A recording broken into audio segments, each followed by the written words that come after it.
10, 9, 8, 7, 6, 5, 4, 3, 2, 1.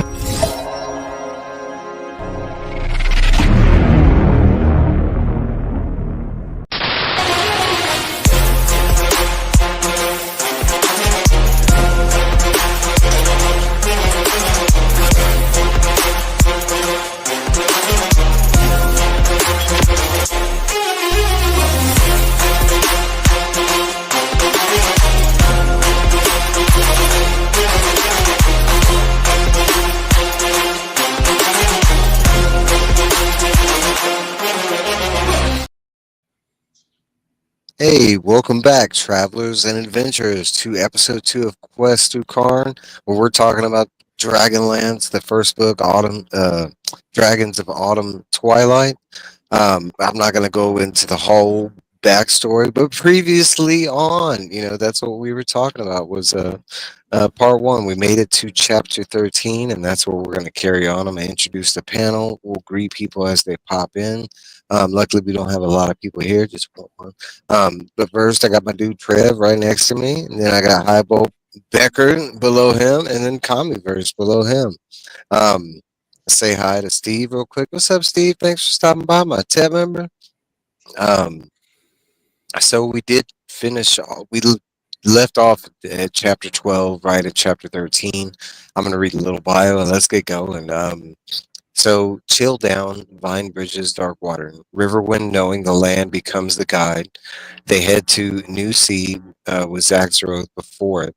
With the loss of the tribe of Keishu, what is it? Keishu? That's what I wrote down. Quayshu is what I Quayshu.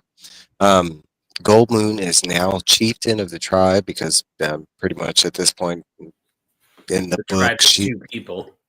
Yeah, they think everybody's dead. What's up, Kenneth Bird? Thanks for stopping by. So they make it to a swamp. Little by little, Riverwind realizes he has and hasn't traveled this way. Using vine bridges, they pass through the swamp. The team realizes that the staff is from Zaxxaroth. Getting drunk, Tass and Flint head far ahead of the group. Draconians ambush them as they're that far ahead. Tass and Flint fall into the swamp. The rest of the group are captured. Race is poisoned during the capturing, and that's kind of where we leave off from chapter 13. Again, this is a loose, bio on the chapters or whatever.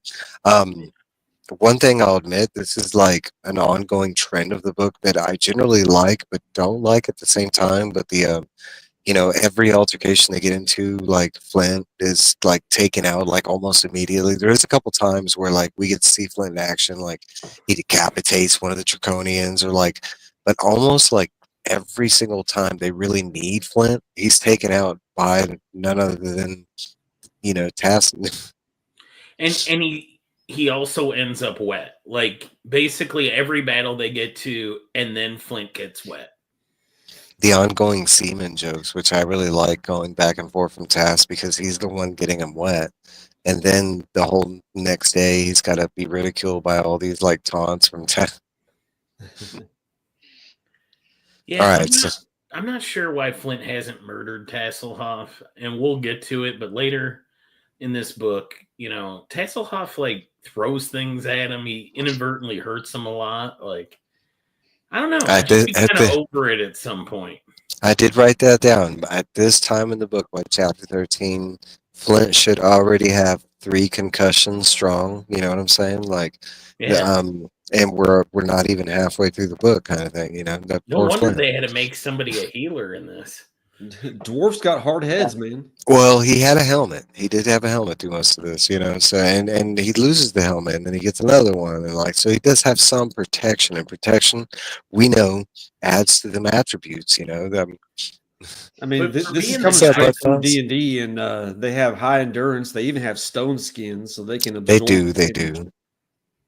I'm also going off of this from the regular reader perspective, because I'm kind of going at this would like a solid, could this be read by a solid D&D player? Could this be read by somebody that doesn't read D&D? And I believe both, that it has those D&D qualities that tie it to the campaigns and stuff. And then for a new reader, I think they explain enough where there's, their versions of elves, or their versions of dwarves, because I will say that is a surprise coming into this book was like the dwarves, learning their difference, like the gully dwarves, or the, that Flint is specifically a hill dwarf versus, a mountain dwarf that most, are commonly used throughout Tolkien and other fantasy.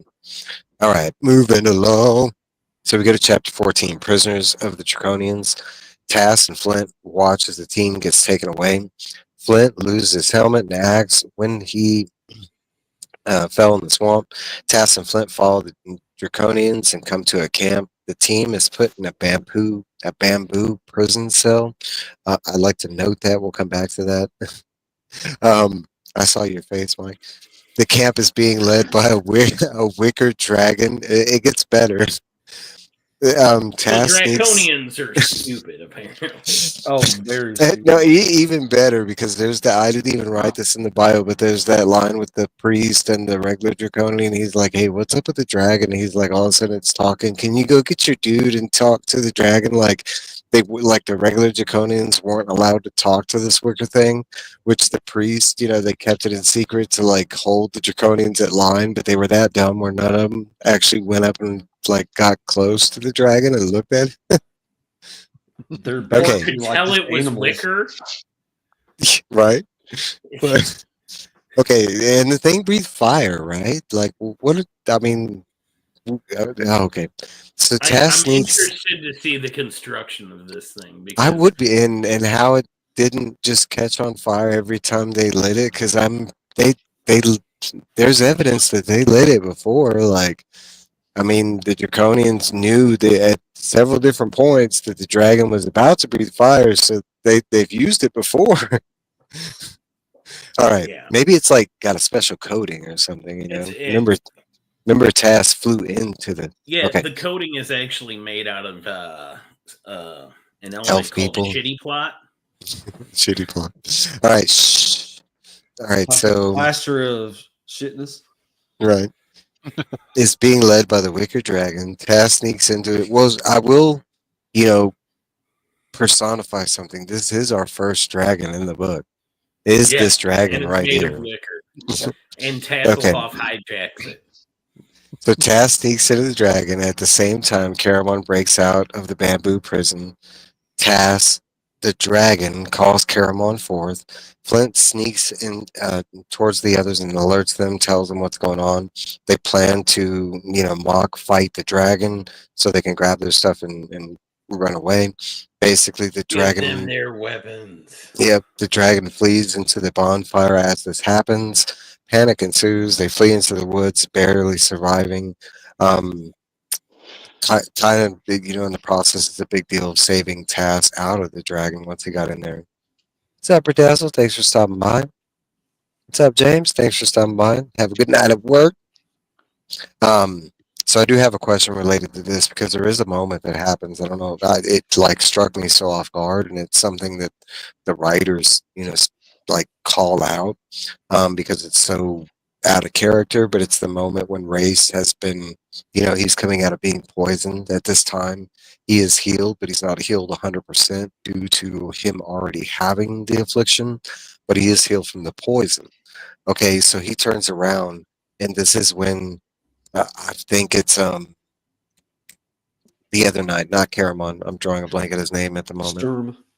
It's when Sturm throws the wicker head into the forest towards them, but he didn't he was just trying to get Tass towards the group. As Race turns around, Race literally laughs out loud to the point where it's described that Tanis has never heard him laugh, even as a kid. Okay, it's not specifically pointed out in the book what he was laughing at. You assume, as the reader, I did at least, that he's laughing at the dragon's head coming at them, but it's not specifically said if he's even looking in that direction to even see the dragon coming. He just kind of turns around and he starts laughing. What do y'all think he was laughing? It does kind of specifically say it's at the point that Tasselhoff is now running blind. As the dragon this is before he comes out. Remember, at this point, he gets thrown and there's still like a there's still like a debacle. Hasselhoff is stuck. And Stern's Yeah. running with the His entire head. hindquarters are hanging out of the mouth, though, at this point. That's true. No, his hindquarters are hanging out of the mouth. Yeah. Yeah, it looks like feet. Yeah, it looks like feet. But okay, so like this is post Riverwind. Pulling him out. Sturm. Is it Sturm or River? I thought it was. It's Riverwind. It's Riverwind that pulls him out. Swings the blade and cuts the head off because they can't get him out. That's Sturm. Like, you gotta go. Sturm cuts him out, and that's like during the commotion. He's the one who grabs the head because all the stuff's burning and everybody's running to the woods. Sturm grabs him and literally he throws him to the party. He's not throwing him at him. He's trying to get him to the party because he's still on fire at this point. And Tass is still stuck inside. Once chaos is making Raceland laugh. Like, okay, that's my point. Yes, that's my point. Okay, the book wants you to believe that Race is laughing at Tass, but I'm pretty sure Race has seen Tass in like all kind of situations. I think you hit it on the head. It's Race turning around and literally seeing everything I just talked about in the bio, like them being in bamboo, like prison cells, them being led by a wicker dragon, the commotion of all the draconians running around like crazy imbeciles. Like, I want to say that's what he was laughing at. Just thoughts, whatever. Maybe I was kind of hoping that it led to something more, intuitive down the way kind of thing. It feels like that at least, that it leads to something about his past. I think that new readers, Raceland is such a mysterious character at this point, and that was just a way to kind of like jolt them and be like, okay, what now?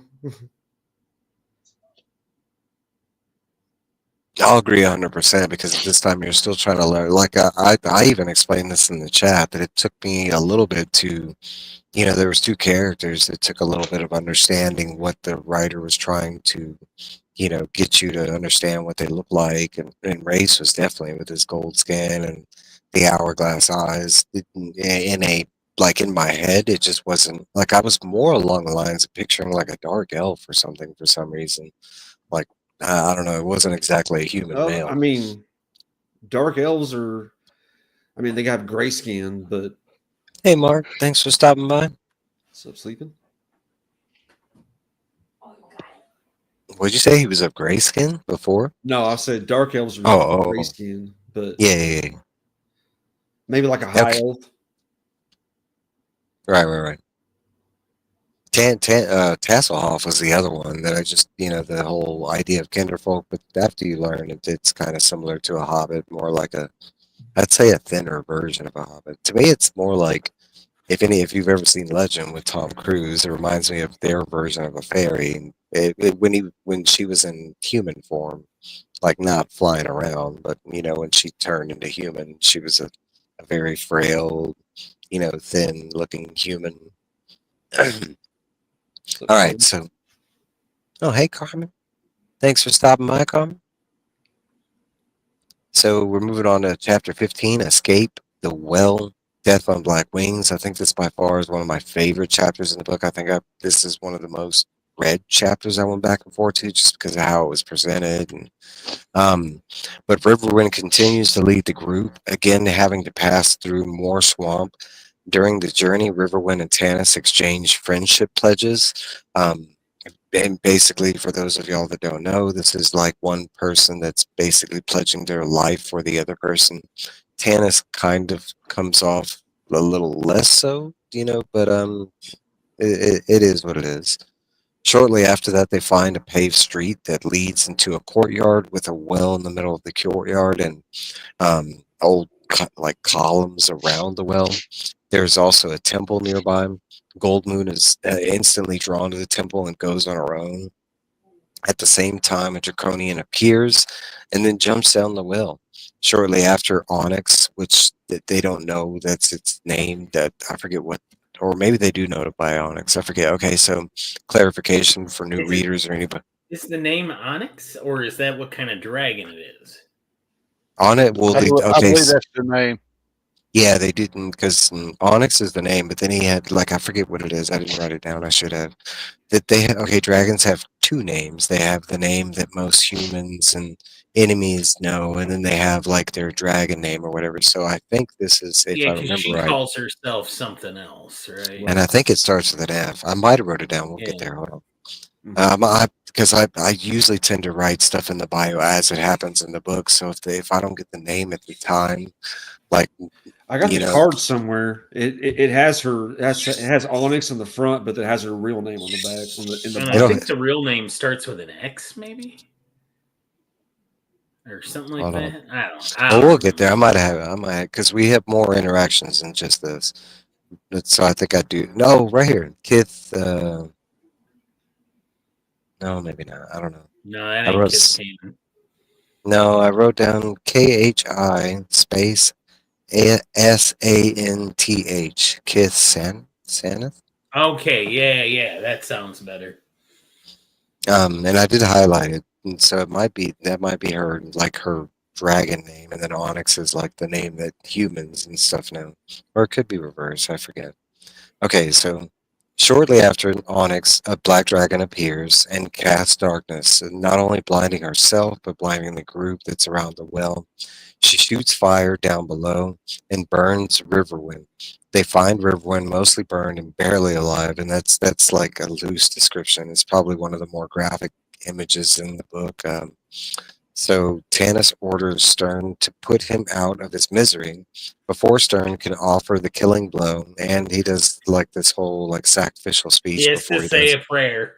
Yes, which it's not too far fetched. Always. You know, Japanese sekupai does that, and there's a couple coaches that do that. So Can I we didn't. do the prayer after you put me out of my misery? Like I'm actively in the worst pain ever, and you're like, "Hold on, I begin So, the sacrificial prayer." in All my hindsight, forefathers. okay, so Goldmoon appears and demands Riverwind be brought to her, and they do. Okay, and that's where this chapter cuts off. Okay, so there was a lot. Yeah, we're going to time out. We're not going to move from this chapter because there's a lot that does happen in this chapter, and there's a lot of interesting stuff that happens in this chapter, especially for a new reader, like somebody that isn't accustomed to the D&D world. Mike, hit it. Okay, I just wanted to take a break to do a little character spotlight on Stern Brightblade. We're all relatively the same age, right? I'm 45.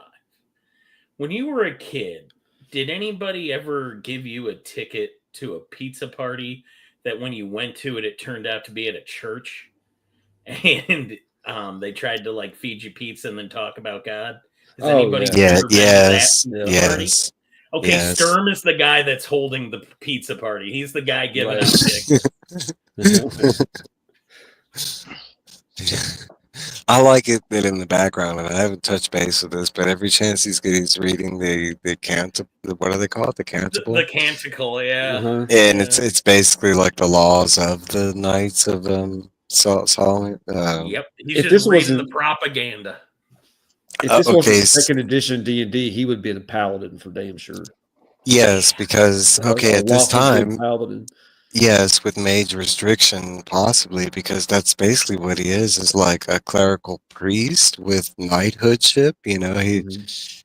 at this point, and I don't want to talk down because he could be somebody's favorite character. I know Tony loves like his, you know, what they stand for and who they are and stuff like that. And I get it. Like I do too. That's kind of King Arthur and the Knights of the Realm and kind of what all knights are based around. But there are issues within because a lot of times people forget that they have religious ties, that they had these like strong beliefs that curve, you know, what That they were make it hard doing. to be And an adventurer with him because it's yes, like, I yes. can't run. There's 70 of those dudes, Sturm. No, honorable death. Let's go. That guy tries to commit suicide no less than 4 times in this book. He does, and that is a true statement. Okay, so I will say to a new reader, especially like reading this first, I really like I saw the problem that he presents within a group, but I also enjoyed the presence of him as a reader because I saw the problems that he would present, especially traveling with women and especially traveling with like other races. I thought it was a really fun idea, like especially coming from a writer reader standpoint, because that can get stale, writing like a traditional just like a group. Because I mean, honestly, I don't know how many times y'all fell into this, but like most people that play D&D, they fall into like one or two categories where they all want to be the barbarian, like they all want to be like the rogue, or they all want to be the action star versus a thinker, or a sneaker, or a talker, kind of thing. I And mean, that's how often? fine if you want to be those roles, just follow orders also. Yeah. I mean, but there's nothing Yep. like I don't think there's anything wrong with having that code. Like, I think it becomes a problem when that person, and I think this is what Mike is touching base on, is when that code is just washed over your eyes and you're not even noticing, stuff that the code shouldn't be affecting, kind of thing. Yeah. One thing I will like, that I will admit, that was kind of interesting and new, was dragons and the way they're shown. I mean, for me, in my experience with dragons, like they're mainly a creature, that some have had magical experience, like this is like a whole nother experience. I mean, we're talking about like talking dragons. We're talking about dragons that have two shapes, that have like the monster form and they have the human form. They are also like massive magic users, like in D&D lore, the first magic users, kind of And thing. they cause fear and panic.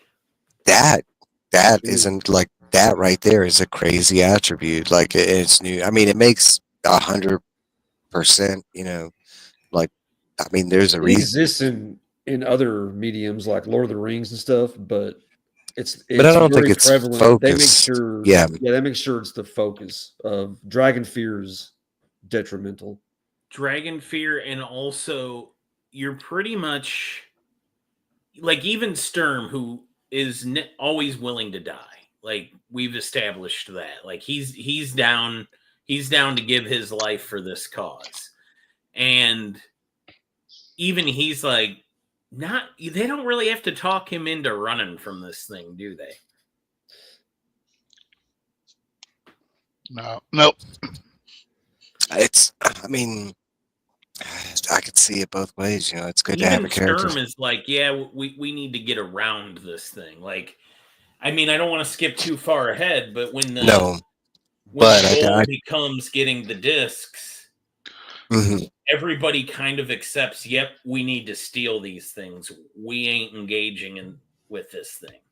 Right. That's why sometimes I think he prevails versus the other ones. But like you said, we'll get there and stuff. Yeah. And I know Trev highlighted the. I will like to say hi to Scuffed D. I've never seen the name before, so thank you for stopping by and talking dragonlance with us, man. This was just a great scene. Like, it makes a whole lot of sense. The dragon coming out of the ground. Like, I remember reading this thing, and the draconian flying down. I didn't know what was going on, especially because the draconian does not move to fight them. He specifically like runs to the well, kind of like laughs at him and like, says a whole bunch of shit as he's like going down the well, which is alerting the Onyx. But the reader doesn't know this. It's all done in this very Jurassic Park, style of suspense building, where the ground is rumbling at first. Granted, at this time, for new readers, dragons don't exist. They haven't been seen for 300 years, So, and to this group's, like what the book shows us, the readers, the group doesn't have a lot of experience with big creatures, kind of thing. So I'm pretty sure it wasn't their first thought that some massive creature was coming out of the ground when the well was shaking, kind of thing. One thing that kind of, when going back and reading, is you think about the size of the well. That would have had to have been a massive well. And just looking down, they were like looking down into the well, into the black emptiness. And then all of a sudden everything started rumbling. Tasselhoff just couldn't move, which is uncharacteristic to him. Yeah. And then something I also didn't touch on is in this world, the elves are a little different, but one thing I will highlight that they do have is they have highlighted vision. They actually see a physical outline of creatures that are alive, or that it's kind of, I think it's, correct me if I'm wrong, it's like a reddish outline around Yeah. living, living people. And to speak on the, Tony's having internet issues, so they kind of will flip back and forth. When she cast magic, when she cast darkness specifically, like, he lost that vision. It wasn't just like, everything went dark and he still had his vision. No, that went away too, which I kind of appreciated, kind of thing. It was just a cool scene. There he So is. you've already touched on Sorry it, about but that. boy, You good, Tony. they Go ahead. get really descriptive with Riverwind taking acid straight on. Wait, what you talking about? Because I didn't get that. What you talking about? He got hit by the Bionics' acid breath. Oh, yeah. No, I'm talking, like, I thought you were talking about the other acid. I thought you were talking How about. did you miss the 3 pages of him melting? No. I thought you were talking about like LSD acid, that kind of acid. No. No. I the did touch acid base that on. comes out of Onyx. No, I It's like really loosely. great. Comes out of the ground. He's like, "Hey guys, what you need? What you need?" Right. That's why I was like, acid. Well, when was this The walls discussed? are breathing. I was like, it does sound right. They were some barbarian people, but when did he take the acid? Okay, no, yes, Riverwind is just, because this is a graphic thing, I didn't want to go full on into it, but no, his whole like chest cavern is just gone, and to the point where it was like cleanly gone, like I don't know how this is done. But they could see his lungs and his stomach still there. It was just the skin and his like top ribs, and it very graphic. And then I love that they have no medical experience because they go to put a blanket on them. Like, I was like, what? Yeah. I was like, man, the first thing they do during a burn is they take off the clothes, and it's usually like a peel off thing. No, My first exposure to dragonlance was staying at a friend's house on the audiobook scene with the wells, crazy intense. Yeah, I agree. It was, and I read and listened to the audiobook, and they did an awesome job with the scene. Sorry, Trev, go ahead. I thought it was hilarious that she's like, "Bring him to me," and they like, what did they just scrape the liquid of his body onto the sheet? What I mean? It was kind of comical reading that. I'm like, so like half of his body they probably left back down below. But this is the first real idea we get that Gold Moon is probably going to get superpowers. Yeah. Right? We figure out that she's probably on her way to being a priestess. I want to say learn about the goddess Mishkale. No, wait, not yet. That's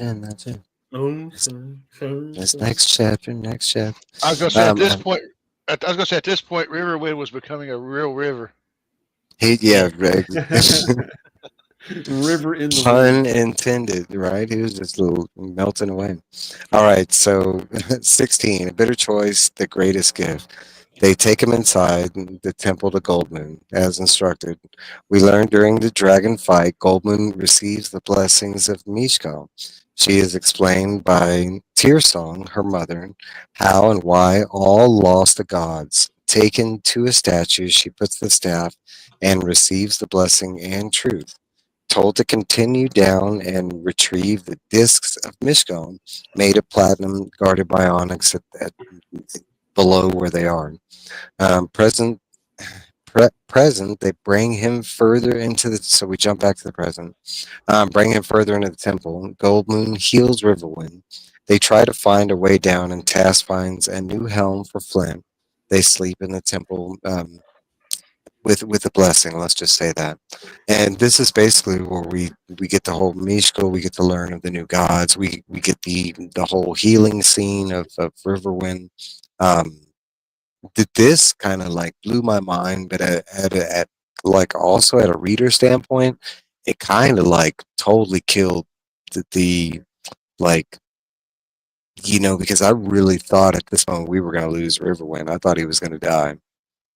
Like, and then instantly there's like no time into that, and he's brought back. I'm not complaining because I mean the book was already kind of hinting at that with the healing staff and this and that, but the power of like resurrection pretty much at this point, because this dude is dead. Like, yeah, he's still there, but the fact that he comes kind of, all he does when she's like, Riverwind, and he's like, his hand just kind of moves up. Yeah, and I think Mr. Tony is frozen. Like I say, he's No, having Oh, no, no, no, no, no. that was good. So Yes, the power of the old gods coming back to Krynn. does this? I feel like we're starting to see a theme heavily by this point, and it does kind of feel like a real D&D game where people do roll badly sometimes, and stuff happens, and you have to figure out ways to bring characters back. Otherwise, you're not going to necessarily move on. You know what I mean? Like, one of your buddies is just going to have nothing to do. This is where it's like, yeah, you guys really did base this off a gaming session, because literally every time we have an extended fight, somebody is in some form incapacitated. Somebody goes down. Now, this is the first time somebody, legit is probably dead. Yeah. And gets resurrected. But it'll happen again. And that's why feel like a game, but does it make reading this book kind of clunky and kind of like, my God, they're hurt again? No. I want to say no. I want to say that, okay, at this point, they took away the whole sympathy of like anybody in the main party dying. Like they kind of took that like surprise or reveal away. Let's say, like, at this point, no matter, like, as I was reading, no matter how deceased or dead anybody came, like that I really didn't have that fear anymore. But as far as like, I will admit that I agree with everything you said up until like this didn't feel clunky, the healing part, but I'll say that they are trying to instill some basic like D&D campaign play, because stuff like this, every altercation, someone gets hurt, they have to spend time healing. They do the whole routine where they set up camp, they go over like who's going to do watch, and that's just not this scene, that's every time they camp. And I want to believe that's there for the new reader who's never played D&D kind of thing, like that, so if they ever do play D&D, they already have like a like a set, a base of how this is supposed to Can you play, hold it kind of above thing. your name tag? Hold on, let me make it big. Hold on, make it big. Onyx, okay. Flip it over. See what's on the back. Yeah, I got her in our little trailer thing. Oh, it doesn't say her name.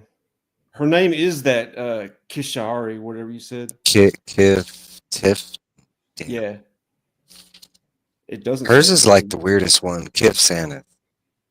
Or Kate Kiss. Because I remember the audiobook, it says it too. Only 322 years old. Right? She was just a youngin'. All right. Right. Okay, anybody have anything else on this chapter specifically? No.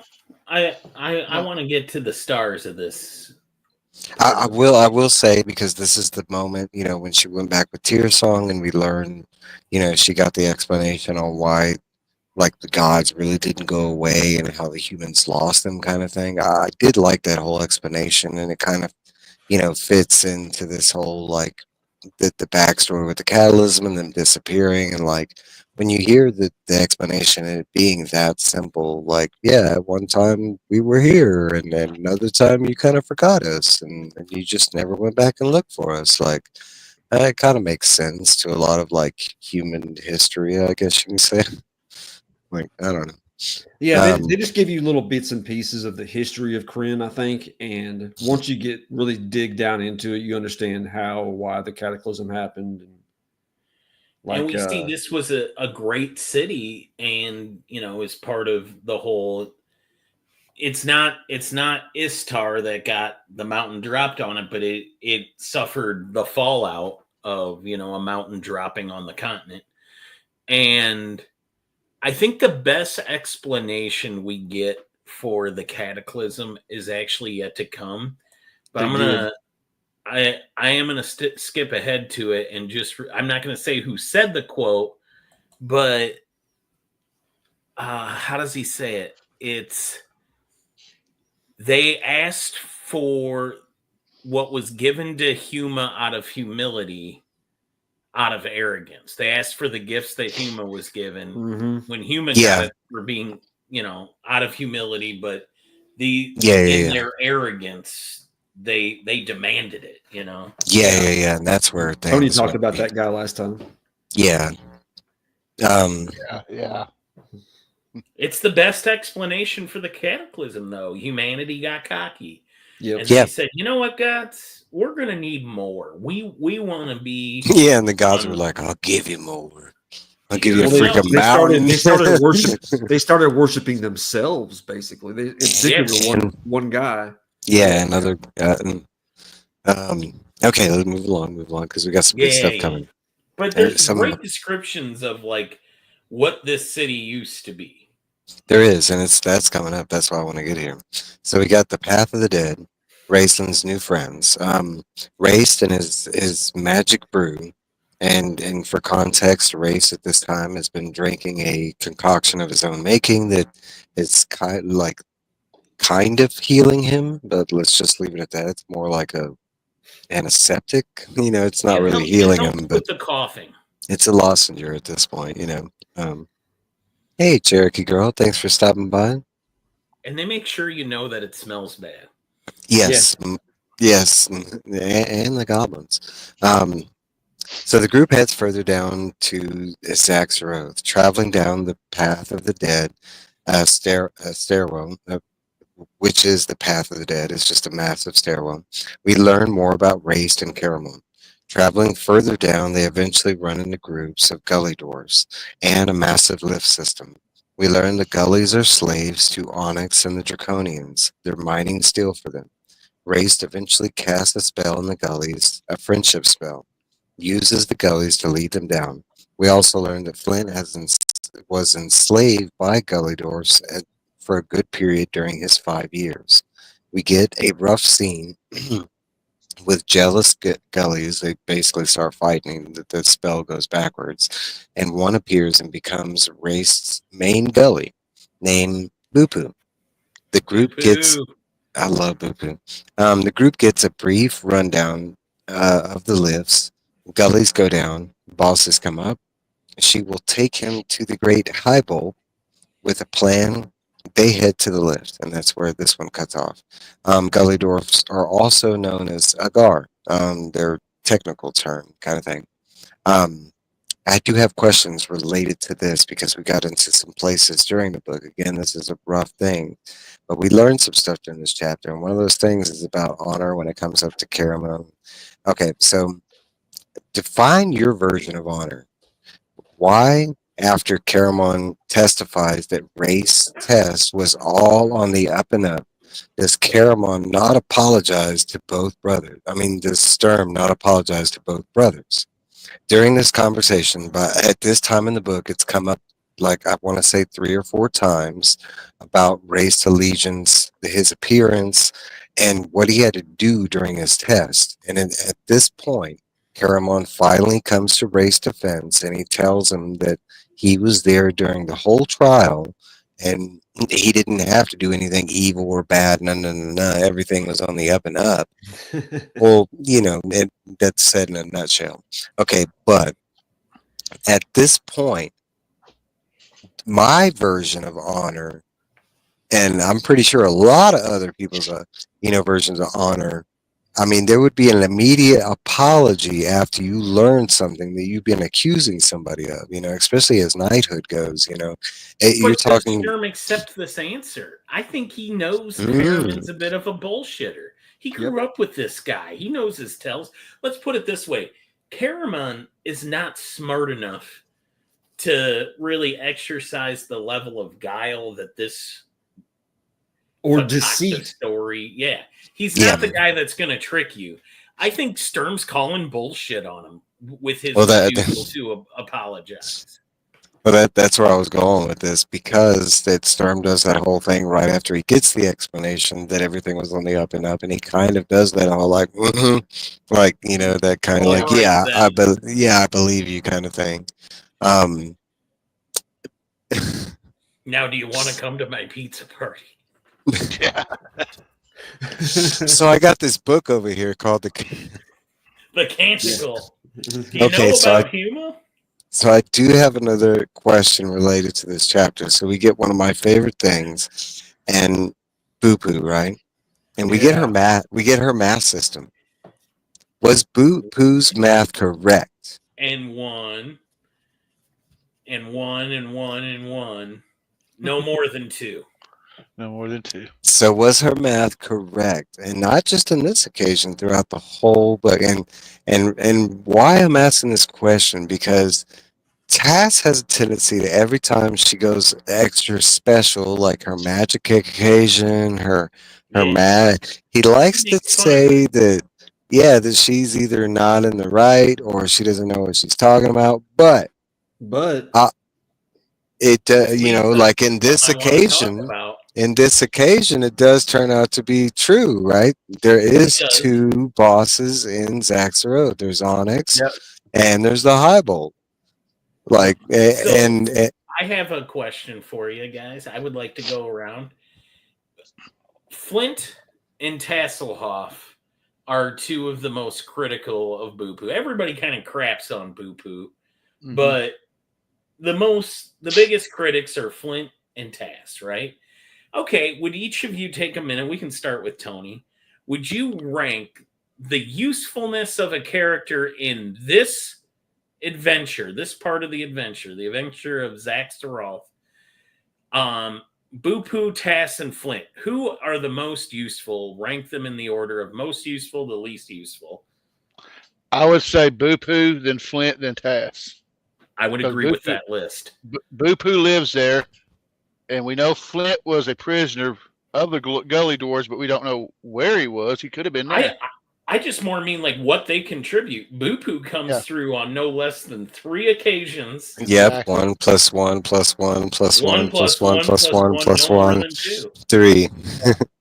And, you know, I would beg to differ. I would put Boo-Poo first. I would agree with that, but then I would put Tass before Flint. Yes, okay, Flint has a lot of attributes that would grant him, but Tass just tends to do more. Thought of something. What? When we get to the back door to the dragon's lair, Flint manages to get wet again. Every altercation. Every altercation he gets wet. And to the point where, like, when there's no water, there's ice too. And he's the only one that gets near the ice as well. Besides Caramon getting the ice. Sorry, I got distracted, but okay. No, but it is noticeable. Okay, so in my opinion, everybody accept that Boo-Poo is the most useful of those 3? Yes. I almost say no because of the severity or the usefulness of what they bring, because Tass, you know, unwittingly, he brings down the rock in front of the door to keep the army out at the end. So he almost saves everybody by what he does. Okay. That's true. I'm trying to think what Boo-Poo's biggest achievement will be on this adventure. So for me, if Boo-Poo's not around, does Race get the book? Probably. Okay, not. so at this point, let's highlight some of the things that she's already done just in this chapter alone since we met her. Because Race did cast a friendship spell that backfired instantly, and she's the reason that the spell continues to progress. All the other Gully Dwarves end up fighting over themselves, and they're too. They go Gollum, and they're doing it's my precious. Like they probably they're pretty awful, but Boo-Poo's great. No, but on top of that, at this point, and it's breed, like, yeah, I will get into it, but there's other things that she did. For me, Boo Boo's basically just a guide, and you do need a guide through a dungeon. Like going through a dungeon, we do have Yeah. other dungeons that they go through without a guide. And we see how those go. They basically go, yeah, let's go this way. And they go that way, and they're like, damn, there's a whole bunch of evil shit. Okay, let's backtrack and go back this way. Yeah, oh, well, there's a whole bunch of evil shit. They probably don't get the discs without Boo Boo. I think they could have probably gotten the discs without Flint. So, Mike, you might have flipped me. I think Flint is the most useless. Then Tass. Flint helps them. I'm not saying go useless. through the hills. Helps them. No, he's pretty useless. But all three, hey, can we agree that all three of them are basically NPCs that you would in a game go up to and have them do something? Okay, so like Flint, even though he's more like, and Tony's a G for this because he's the one that's touching base on it in the chats, and no one else is relating this. But yeah, he's the Jar Jar Binks in this story because, like, in this whole situation with Zaxxos, and we haven't got there yet, but like he doesn't really contribute anything to the battles either. I would say he's force in the group, and you need the more force you have, the better. But you also need thinkers and other.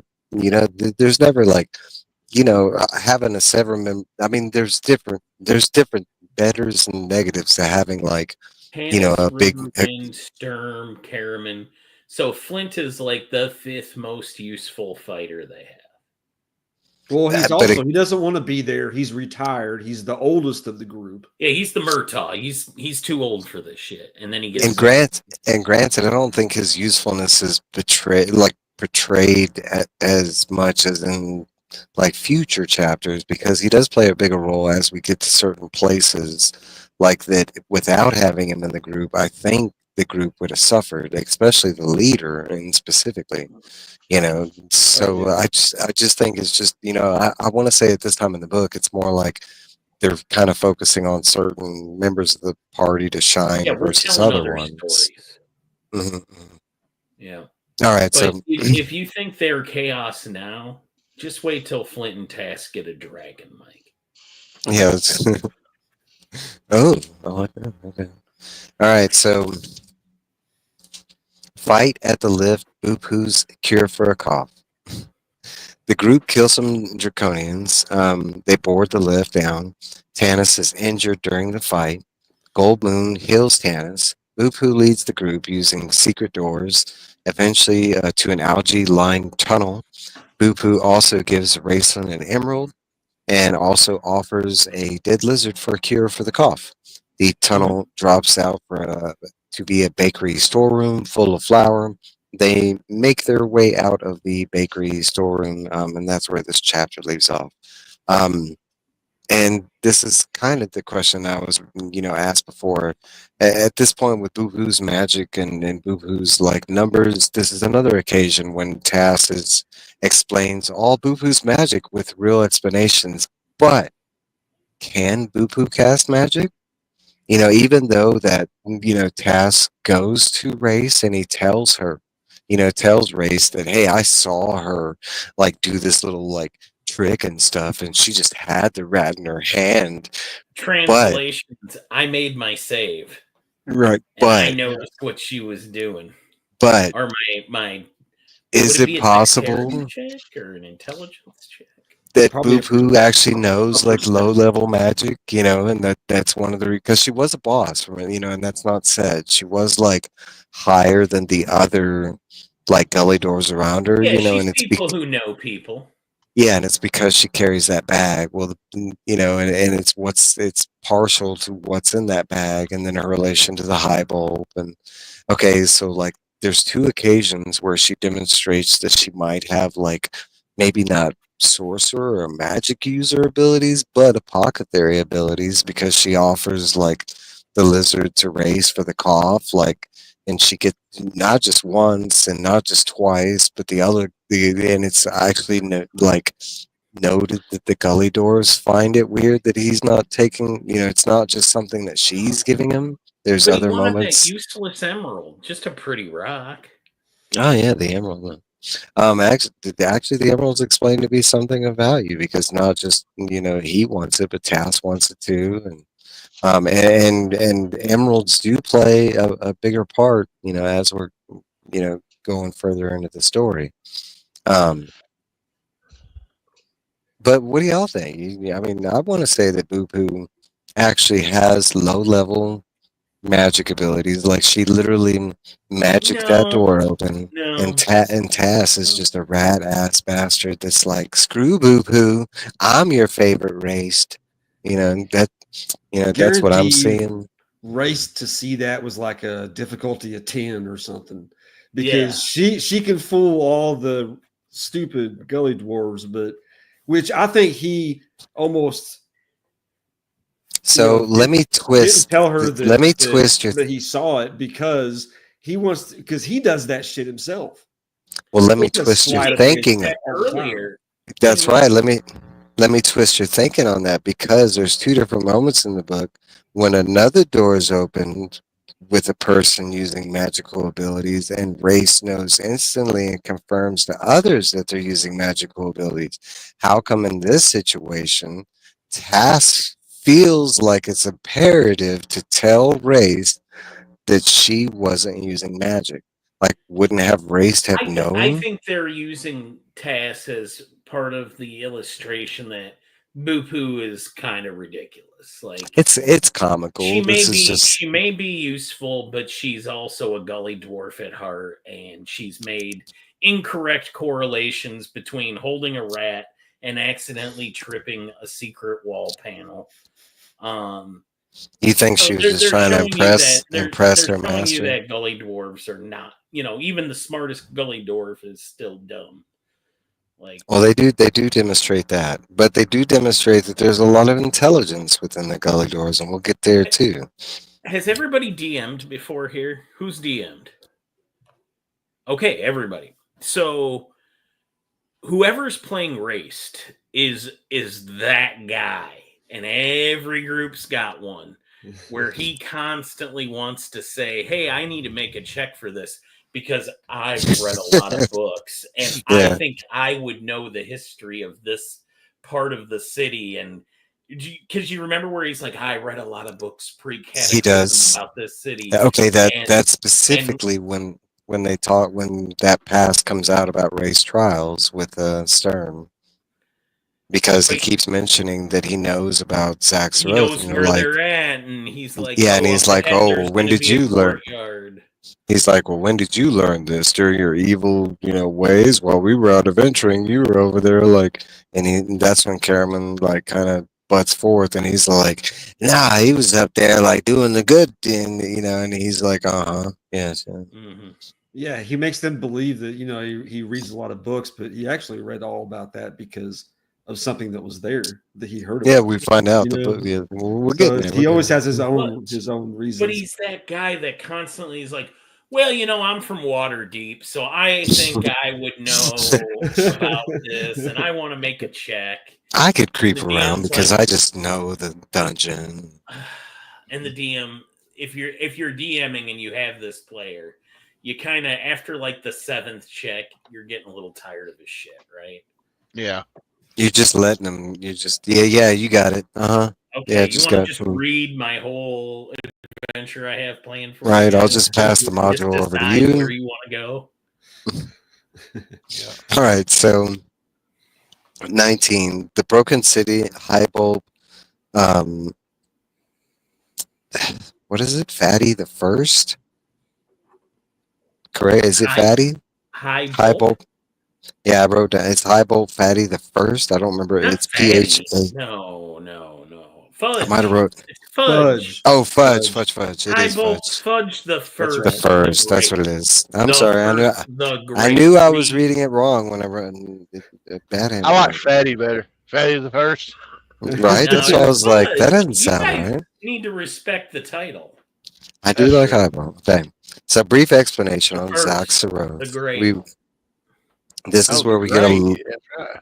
Yeah, he doesn't get the great yet. Well, he's getting there. He's getting there. Well, I like when the gully dwarfs say his name. They always kind of like, this is High Bulb Fudge the First. And then there's always like that pause. The great. I like. Okay, so for people that didn't read the audiobook version of this, the Gully Dwarves all have like a country like accent, and Mike Yeah. just like did it perfectly. He was like, Yeah. "No, you will, you So will." after you told me last time that there was an audiobook, which I don't usually do, I did get this audiobook from my library. It's so good. And I'm gonna have it's to get really this ridiculous. And now I know why you and I were pronouncing things differently the last time, because you're going by that Off the audiobook. Yeah. Well, some of it's the animation too, because all three are a little different, right? But they give you, clarification on some things. Okay. We're getting distracted. Sorry, So we do get a brief explanation on Zaxxaroth. This is where we get a little bit of the lore and kind of like what it used to look like before the catalysm. The group cleans cataclysm. The group cleans themselves and moves south. They come to a waterfall, and they're forced to climb down the waterfall using massive vines. Heading to the high bulb, they come to a very open plaza, and across the wide distance, they find Onyx. They discuss what to do and continue towards the high bulb, traveling in the Gully Dwarf sanctioned part of the city. They come to the high bulb's house. Brief explanation of how Gully Dwarfs came to Zaxxaroth and how the high bulb came into power at Zaxxaroth. Also learn of a secret path to the dragon's lair. High bulb wants warriors to kill the dragon. Within disagreement in motives, the group asks for a map, and the group is sent to rest while he retrieves the map. The high bulb sends word to the dragon in secret. And that's where that chapter leaves off. This is all like excellent, like learning about these gully dwarves and seeing their forms of intelligence, because that's like the high bulb. We do learn that they do have, like this level of intelligence. Like we get this backstory how he came in power, and it's just that he knew how to work the lift system, and that's basically it. Well, because his ancestor might Yeah, his have been ancestor. the descendant of a gnome. No, but the audiobook with the okay, so the high bulbs and the gully dwarf, man, the voices that they choose to use, like Boo Poo, like all of them, they like Yeah, not they're all only do they all have hilarious. this country twang, but then like I love the way they did the high bulb. He has this like Gordy like sound to his voice. He just sounds like a hefty fellow, and then he's got the country twang, like now, you The have writers are you kind have of weapons. because it's not like, well, the high bulb's got a lot of stuff in his office. It's basically as gaudy and trashy as possible. Like he has nice things at one point, but then they like repainted them. And So I'm glad you highlighted on this, because it's not something I really touched on in the bio. But okay, so as described in the book, and what Mike was saying is in the whole, like in the high bulb's chambers and leading into the chambers, like the resting area where they are currently, he has this whole area all decked out, and like all the art and like beautiful things that they could find throughout Zaxxaroth, and they brought it there. But then they gully dwarfed them up. And the best way I can describe this is like Joker from Batman '89 going to the museum and like, spray painting all the classical pieces of art, because that's how kind of it's described, that they've just gone through and like graffiti to like, and it's not that they've done it without style, because, okay, so this is the reason I'm glad you brought this up, because this is the first time we actually get like real lore towards the dragonlance. It's in such a secretive way, but it's in one of the paintings, and it's actually Huma, and he's riding one of the dragons, but they've actually colored over it where now he's on like a purple horse or something like that, or purple with polka dots. They Dusty Rhodes the dragon. And Stern's actually like weirded out by it, but it's actually a scene that they just did, because that's the scene that leads Huma into finding the elf, that leads him into finding it's the beginning of their journey, which happens to be the beginning of their journey kind of thing. Incidentally, like Stern's the only one that kind of looks at it. Swallowed their rat. Then. Mm-hmm, mm-hmm. Um, no, but the audiobook with the like okay, so the high bulbs and the gully dwarves, No, but I really enjoyed this. Honestly, this is probably the like if I had to say in a writer reference, this is probably the only scene that actually reminded me of anything like Tolkien related, like and specifically like the Goblin King with the Hobbit and the High Bolt with them. I wouldn't, in the Hobbit he's a bad guy, and this is not necessarily a good guy, right? But he's not a bad guy, but like. No, he's chaotic neutral, right? And he's Hey, out for himself and his clan, mhm. and he's a coward. Like they established, he's not brave, but He he was wants hiding this under his. Yeah, he wants this dragon out of here. He wants his tacky stuff. Like the description of the office, I was trying to sit here and think like what the thought I had earlier going through it, and it's almost like if uncouth rednecks win the lottery and then get a decorate. Yeah. Right. It also reminds me of Last Man on Earth. Like when he finally like figures out that nobody's else on Earth, and he goes to the White House, and he does the same thing. He brings all like the most expensive like paintings and stuff, and he's just like he's doing weird stuff with it. I don't know. Maybe that is. Does anybody think that they, as they were writing it, they forgot that he was supposed to be dumb? Because this was the one part during the writing that I got the impression they kind of forgot the character they were writing. No, I think he started out really dumb, like his answers and stuff, and then by the time at the end of their conversation, he was doing full sentences. Massively intelligent. Yeah, I will agree. Yeah, you can be dumb and be crafty, and that's what I think they established is that even though they were pretty sure leaving there, they're like, I don't think we can trust this guy. But they're like, but we don't really have a choice, do we? And, Fudge is like, you done it again, Fudgy.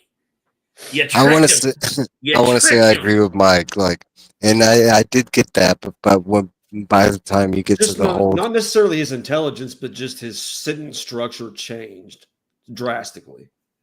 He did, like, near the. I want to say it's like. It could be that writer explanation where it's like they forgot, or it could be where it's like it's all that crafty thing. Like he appeared dumb on purpose. Trev, I think you're misinterpreting the parts where when he talks to them, they definitely keep the whole part where like he confuses them for the first few minutes. It's clear they're having two different conversations. Like he thinks he's misunderstanding them because he's convinced they're there to kill the dragon. They're convinced that he's an idiot and that like he doesn't understand that they're just trying to break in and steal something, but that they're trying to reassure him, hey, we're not going to screw your city up. We're no threat to you. And then the parts where you're saying like he becomes a little more eloquent, that's when you're in his head. Yeah. Well, part of it is, but part of it when he's talking to him though too. I would need I don't know. The part where I thought he gets a little craftier is when you're when he's thinking to himself. And he's like, all right, these guys are cowards, but I can still use them. No, that's not what I'm talking about. But even what line specifically do you think is out of character? I will have to go back and look. But even his level of it was just it went from his dialogue of stopping and starting just to more fluid, which might be he was just trying to fool him to begin with. And I want to say it feels like that the whole way through. Like, yeah, I want to say like from because it's okay. So this whole scene is set up in a weird non-linear fashion where like the group already gets to that waiting room. They've been talking by themselves. Highbulb's listening, and because we find out later he has that hole that's been drilled into and he already hears them before, so he's already like he has some knowledge of them before they actually come into his room and greet him hiding under the bed. Like he was sitting there listening and then when they go back, they get more of his plan. So I want to say the way it read to me was like he was already intending to use them for that purpose of killing the dragon. Like and as it goes through, you just see more of his craftiness. Well, of course, yeah, he's done that to everybody that's came through there. Because the fact that his first thought after they asked for the map, he directly pursues to betray them. And this is going from he was so scared he didn't want to go to around Onyx, even though he knew the treasure room was over there, had been there, but it's gotten to a point where warriors have came, they're gonna steal something and not do with what he wants to do. So he was brave enough to send some gullies to go talk to Onyx and betray him, kind of thing. For me, there's a lot of level of not super intelligence, but enough to betray him, enough to He's definitely crafty. Yeah, I go with the crafting, but I want to say that in the beginning it does come off extremely dumb, almost Viewmaster did. Honestly, the first time I read this, there was a hard distinction between Viewmaster Torta and Highbolt. They both read the same way, kind of thing. They're this arrogant, big, Torta's large. just kind of that guy that fails upwards at work, right? That's all. We'll get there because I love some of Torta's scenes. Okay, so let's move along. All right, so the broken. Oh, wait. Yeah, we read that. Okay. So we're at chapter 20, the Highbulb's Map, a spell book of Fistodandalus. And I probably said that wrong. They receive the map, and it's pretty much a sham. Boopoo knows where the dragon is. Race and Boopoo plan to go to the dragon while the others find the disc. On that side, Race asks Caramon to wait. On the side, Race asks Caramon to find a spell book of Fistodandalus. The plan is set. Race and Boopoo are to distract the dragon and meet back. Race and Boopoo head out. The rest head to the spot Boopoo had marked on a new map. With a countered mark, the group heads. They're basically counting at this time. They have a counted mark down. The group heads down the secret door. They make it under the dragon, and basically at this point, everything goes black. Not reading anything questions, but it was another scene that was really confusing at first, but once I got the whole layout of everything, because it's really not so confusing, it's just it's really distracting the way they finally do break into groups and you're following Race, and all of a sudden they kind of jump back over to the group. But the way they set this up is excellent, without the betrayal of the group, them heading in two different directions. At Tannis's point, they pretty much have this easy to go plan and nothing goes to plan, kind of thing. Even to the point with the secret door, because they get to the secret door and it's explained where it is, but it's not really explained how they're supposed to go through it. And they get to it, and that the whole room is filled with water. You think Boopoo could have told them, hey, we might have to wait for the lift to go up for this thing to be. I don't know. Moving along. So we got chapter 21, the sacrifice, the twice dead city. Realizing the dragon cast darkness, that was the reason everything went black, and somehow Raceland failed, they still decide to move forward and are greeted by Onyx holding Raceland captive. Yep. Gold Moon is called forward by Onyx. Gold Moon asks Sturm to find the discs and locate them. Gold Moon, using the staff, destroys it and kills Onyx in the process. Gold Moon also destroyed in the process. She catches fire. The dragon, now a crispy critter. Race looks for the spellbook and doesn't find it. Sturm grabs the plates. When Onyx dies, a ringing comes from his body and causes Zaxaroth to crumble, basically down. Riverwind is distraught. Gold Moon dying in this process. He's kind of just there. Tannis gets knocked out by falling rocks. Riverwind saves Tannis. Boopoo leads the group up. City is slowly down by they call it the New Sea. A small fight at the lift where Riverwind goes berserk and gets wounded in the process. They proceed up levels using the lifts. Tannis comes to. Race uses some magic and they make it to the surface.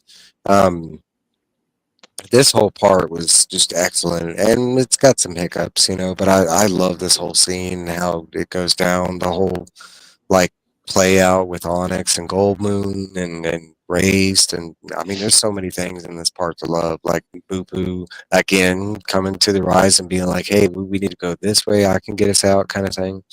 I do have a question though. So this is kind of one of the chapters where they go into bigger detail about the fear-based creature, the dragon itself, and what that power really entails. Ironically, we have a Kinder in this group who doesn't feel fear. It's not something that they know of or can encompass. Why isn't he used to go get the disc or any form or fashion when it comes to the dragon as far as the fear is concerned? It's one of the first things that hit them. They are aware of it, but as far as the group concerned, I mean, there would be things I would be using Tanis as him not being able to be stricken with fear. That's off. I don't know why the plan wasn't to send him in. Me neither. To do the burglar. Maybe they didn't want it to look too much like the Hobbit. I think because he's Tasselhoff, and unlike a Hobbit, you can't count on Tasselhoff. No, you can't. That's you true. can count No, on but the- okay. If you tell him to do something, more than likely the opposite's going to happen. Yeah. and that's Flint's the first- gonna get wet. Now, that's the first thing that comes up, but there's even a bigger thing here. You're actually telling the robber to go steal something. Like, I think that's the bigger pool. And I think Tass wouldn't get distracted if you told him to go steal these immensely important plates. He would. I'm not Probably saying try there's. to talk to the dragon. He Well, would. okay, I'm not saying there's But then not a again, chance Bilbo that that did happens. too. So But you Yeah. use your other characters for as part of this plan. Like Race could have cast darkness and thrown off the dragon. Like, I don't know, there could have been other things. But I find it immensely odd that we go up against quite a bit of dragons and Tass is near and that he's not really used in that sense, but it is brought up quite a bit on both ends of the spectrum, dragon wise and Tass wise. He's not the burglar in the normal sense of the word. No, he's not. He's not. He's more like Almost an unwitting burglar because of his fascination and his wonder. So I would say he's not quite like you go do this, like you know what I mean? he's more a steal, guys. Things he's just more end up in his pouches. no, he's more a kleptomaniac in the true sense of things. He steals without the actual knowledge of him stealing or without the demerit of what that really means. And it kind of goes into him being being affected by fear.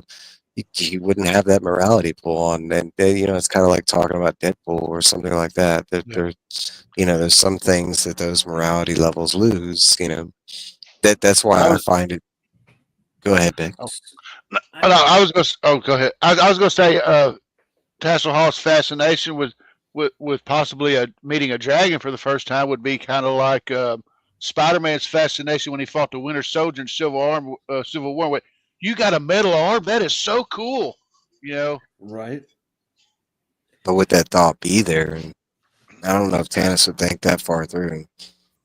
I'm pretty sure he would demote Tass as far as getting distracted, because it's easy to come to that conclusion that Tass would get distracted. But as far as him coming to a conclusion about certain things, and I don't know. I mean, honestly, they don't really rely on Tasselhoff or Flint for much.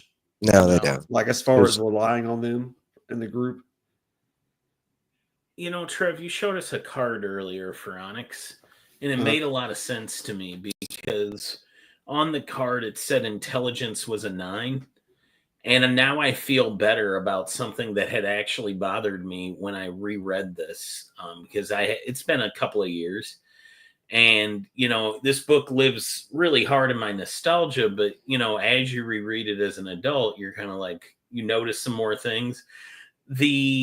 All the looks everybody's giving each other as Goldmoon's trying to figure out how she's going to get these discs, and how she's going to, telling Race to stand down, making Sturm promise to not interfere with her sacrifice.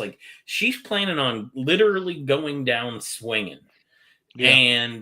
And she's found a way to tell everybody. And it reminds me almost of Return of the Jedi when Luke's giving all the looks and on Jabba's Yeah. skiff, you know, like Yeah.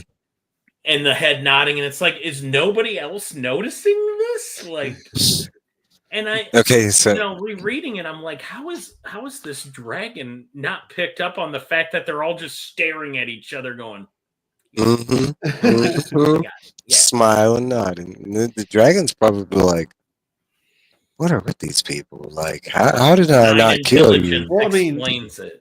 Yeah, Caramon runs out first, and he's all loud and shit. And he's kind of distracting a little bit.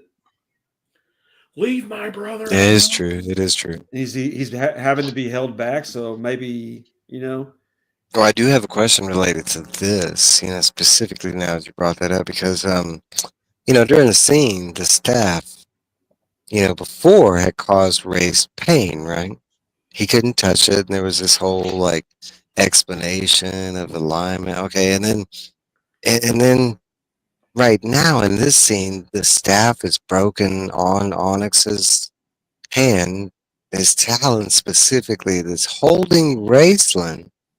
So, how come the dragon is consumed by the fire and Goldmoon is consumed by the fire, but Raceland isn't? I mean, honestly, I'm gonna give the writers a little out here. Divine intervention. Goldmoon is listening to a god in her head, right? So all of what's going on isn't necessarily within the confines of what the staff can do under normal circumstances. This is the gods basically saying, all right, the staff has led us to where we needed it to. Now it is of no further use, so I'm just going to cram mystical blue fire through it, blow it up, and kill this damn dragon. I mean, it's also holy fire, which, if you know anything about Dungeons and Dragons, Yeah, targeted. It's not like fire that burns. It hits a character, and it. Brother Yeah. John, Mhm. it is handsome. would you like I to wanna- come to my pizza party, John? I would love to come to your pizza party. Tell me Tell about you this about the book. pants. Yeah, let me tell you. So I would agree with you because it's kind of highlighted that way. Like, yes, Raceland does have this explanation that he gives the group, but is that necessarily the truth of the things? And like, honestly, like the evidence of the book leads to your explanation that it's wholly intervention. Like, if Race would have gotten that staff, it could have gone bad and done bad things. And you know, there was a reason he wasn't allowed to touch it when a lot of other people at this point have touched it and hadn't had that same experience that he had. So I want to say that the fire not burning him or not even touching him is attributed to that, you know, the godly purpose kind of thing. You know, she I was think meant to.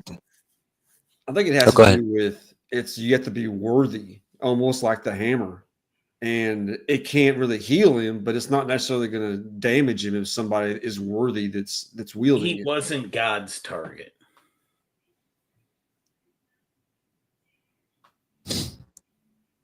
I'll I say, mean, yeah. simple as that. The deity. Yeah. No, I mean, it's The- true. I mean, it's The DM didn't want him hurt, so that he didn't get hurt. that's the real, you know. And I'm glad you said that. Explanation. Okay, so chapter 22, Boo-Boo's gift, an ominous sight, was Zaxxaroth crumbling and falling into New Sea. They run to the temple. Tanis questions and damns the gods, and directly after, they find Goldmoon alive. Now with a necklace, she heals all using no staff. Goldmoon tells she needs to find someone and deliver the discs. We hear war horns in the distance. They head to Solace. They camp and rest. Boo-Boo is freed and gives the spellbook to Raceland, the spellbook of Dandalus. It's a Dandalus. Boo-Poo gets it done where Caramon can't. Let's move Boo-Poo up the chart one more, and we'll move Caramon down. That Boo-Poo found her in the commotion. Boo-Poo leaves to find the high bulb. They see Solace burning. And my question is directly related to that last sentence that I just touched on. Do we really believe that the High Bulb was able to make it out of what they just, and I'm not saying that he doesn't pop up in previous books or future books, but are we led to believe that he made it out of the situation? Because she sure as hell believes that he made it out of the situation. I Oh, mean, we're yes. talking about a High You know Bulb. why? What? There's an answer here. Because he Is there? started running 20 minutes before everybody else did. Oh yeah. No, the second the second they left the room basically to go meet the dragon, he's like, "We need to get out of here until they do what they're gonna do." I can go with No, that. I would just assume as soon as he heard any noise that was at all concerning, he was escaping with his pockets full of as much booty as he could carry, and he was out of there. Yeah, he was like, "Adventurers, I wish you the best of luck fighting your evil. Subjects die for me. I'm out of here. Yeah, we got to go." There's like 50 gnomes carrying the High Bulb, Just like you can tell that Viewmaster Tort is going to leave about 2 seconds before a fight breaks out, you can count that the High Bulb ain't going to be around for a fight. No. I do like a survivor. Let's just say that, you know what I'm saying? Live to fight another day. He's got a new title after this too. Yeah, go ahead, Tony. Well, I was going to say, I want to touch on something. I don't know if you're fixing to say it or not. One of the things that made me really appreciate Raceland and this little journey in Zack Saroff was how he treated Boo-Poo. I mean, yeah, he was doing it to get what he wanted, but like at the end of it, when Boo-Poo said, "I go with you," and he was like, "No, child, I don't want you. Where I'm going, you'll get hurt." It made her stay there, to protect her. At least I thought to protect her. And then I love this. I love this moment. And then she's like, "I got a gift." He didn't even. He just accepted the fact that the book was gone. And then when he said, "No, you need to stay," then she's like, "Hey, I got you something," and he makes that wish for her. Well, no, okay, so there's some greater detail in there that you're kind of glossing over, because in this scene, like, she offers the gift, but it's spoken at first. It's not shown.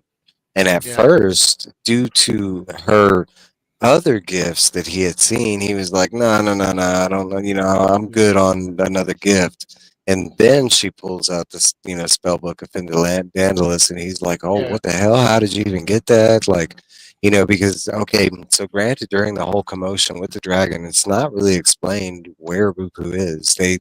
There's one line that says she's there, and they don't really show you what she's doing, or I think she cowers at one point, right? That's fear. Yeah, and then that's the one line that kind of explains like where, like, because she was with Race when they get captured or whatever, they pass by some draconians and that he doesn't notice, and no, but it's such a phenomenal scene, especially for me. I don't know about, like, everybody's got their favorites and this and that, but Race is definitely, I mean, the depth that goes into Race's character alone, whether he's ultimately evil, ultimately good, I'm not even at that point yet, but just the depths of the character they're showing us, that this guy is like, a stern for most of the book, and then he has these few moments, and his relationship with Poo-Poo here was,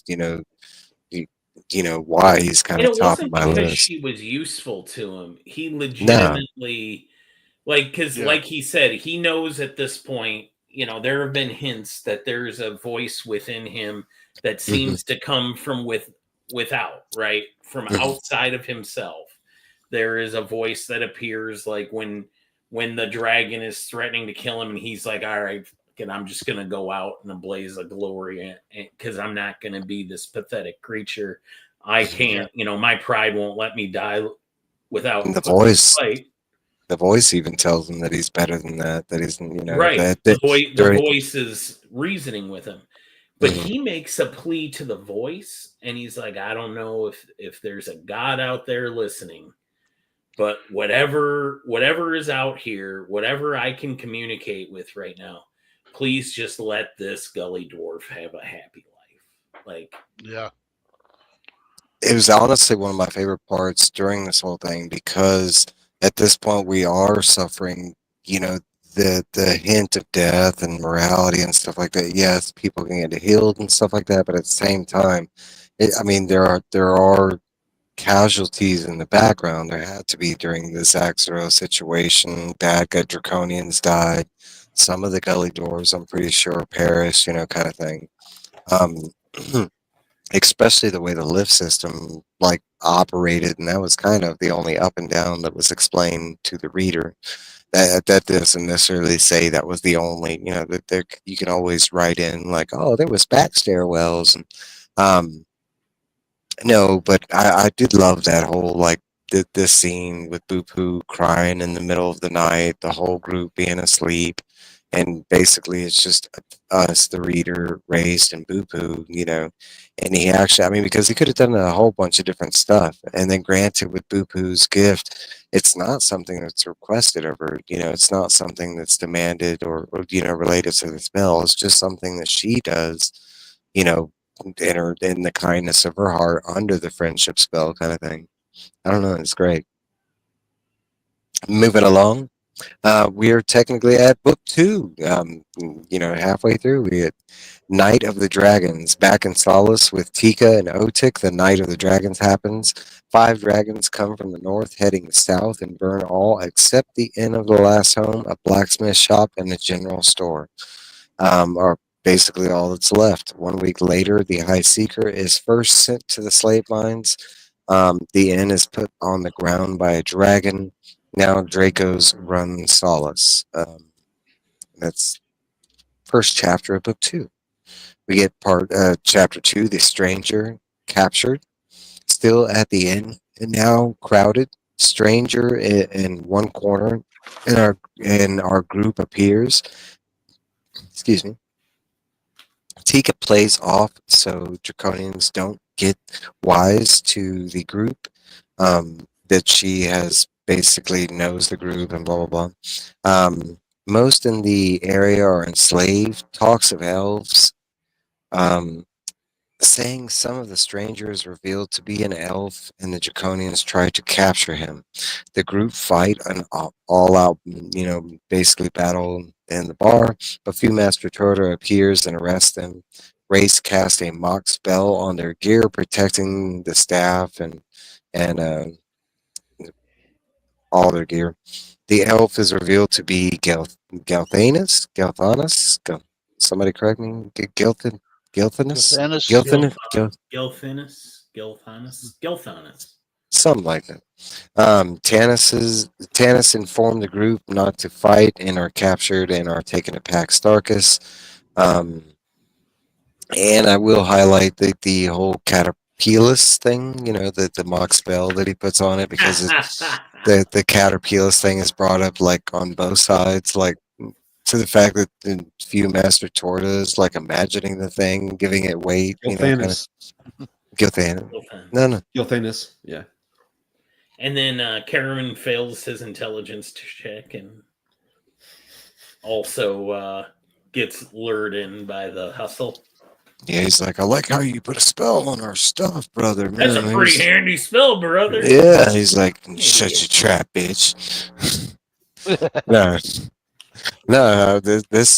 some of the scene is kind of like, I don't know, like I know that the writers and everything are setting up stuff that's coming, but the whole situation, like yes, it's reminiscent from the first chapter when the first group makes it to the end or whatever, but at the same time, like it's such a weird setup of everything, like the movement of the story, like and that's all I'll say about that kind of thing.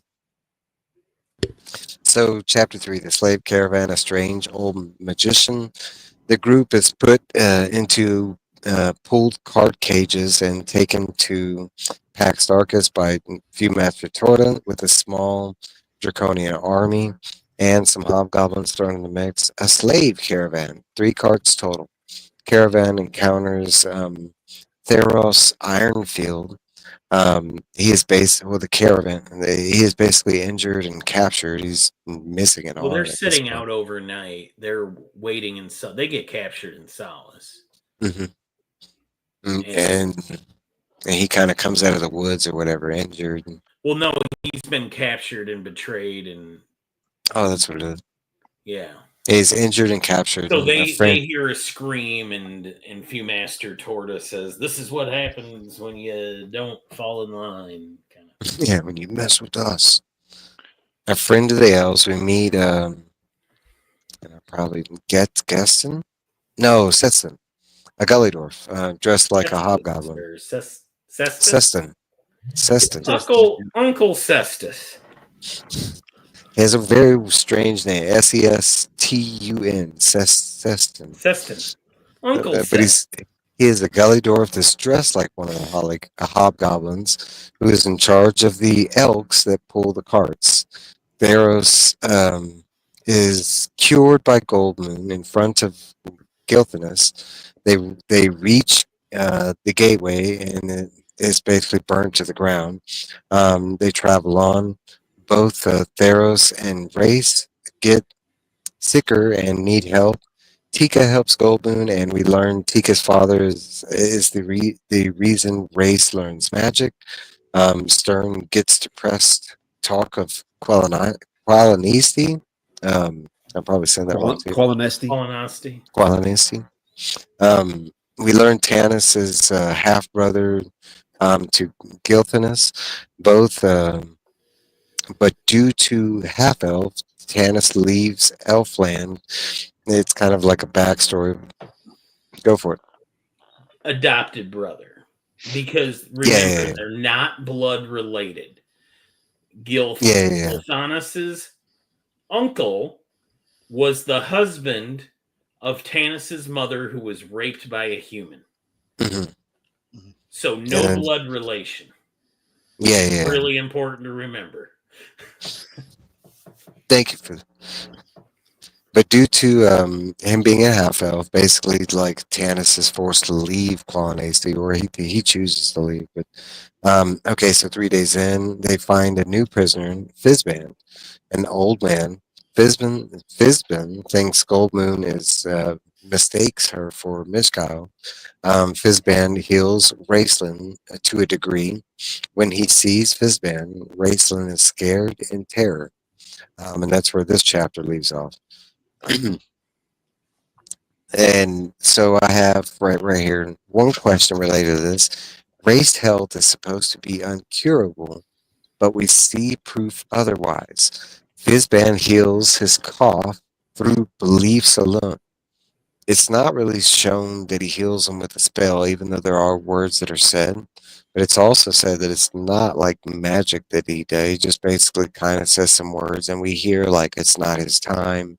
We hear him like, I forget what god he says, but it's not Huma and it's not Mishkal. It's another god. I can't remember. Paladin. Yeah, Paladin. Okay, so why is like, it's supposed to be this uncurable thing? Is this just a race thing that he tells people? Is this a like something that he just believes in and doesn't know otherwise? Because Fizban's like, he sees him sick, and at this point, I mean, well, reading the book, you kind of know that Fizban knows that he is sick, kind of thing, and y'all know that who Fizban is, kind of thing, secretly. So, it's not really an uncurable thing, right? Especially since God, like, just kind of like, is this a race thing? It's uncurable. Mm. It's not necessarily a disease that he has. It's an affliction. Something inside him? Like a symbiote? All right, let's move along. If it gets too spoiler, what was that's the fine. question? I'm sorry. I was trying to look up the age of somebody. Talking about wraith health, it's supposed to be like incurable, but we see evidence otherwise. Fizban is able to cure his cough at this moment and suppresses it to a degree. It does come back. My whole Yeah. question is this just a race thing that he's telling the group? Like, is It's a there a cure Fizban. out there? No. Fizban just had the Uno reverse card on it. Okay. There you go. Okay. That's a good way to put it. I like that. All right. So, and again, and for people who are watching, I'm the only new reader of the series. All these other fine, people have read a lot more in the series. So, especially, and we're sticking to this book alone. So that's why the no spoiler stuff. He argues with trees and he can do what he wants. All right. I love the arguing with trees. All right, so chapter 4, rescued Fizban's magic. Caravan still traveling. Task makes friends with Seston. As they journey, the caravan is attacked by a small group of elves. They are freeing the prisoners. The elves detour Master Toda, and he takes all the hobgoblins with him. Seston painstakingly tries to free the group. Fizban also casts a fireball at the lock, but it doesn't work. But it does kill 3 Dracos that are about to, hurt the group. Cecilin finally frees them. They grab their gear and head into the woods. Also, new acid and poison draconians. The elves show up and cover the group. They cover the group's retreat. Small conversation between the elves and the refugees. Goldmoon protests about the treatment of the refugees, and during this, it is revealed that Goldmoon communes with the gods, as far as the elves are concerned. They are taken to Qualinesti, home of the elves, and pass home to Tanis, kind of thing. And that's where this chapter ends. And thanks, Tina, for stopping by. Hey, Tina. Hey, can I just get a Yeah. Account for how much time we have left? I'm starting to fade really hard, just so we know. We got 20 minutes, and that's where we're stopping.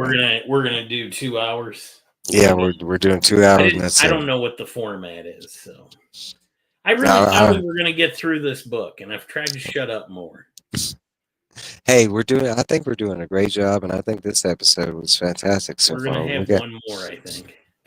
Yeah, I think so, which is fun. It's fun.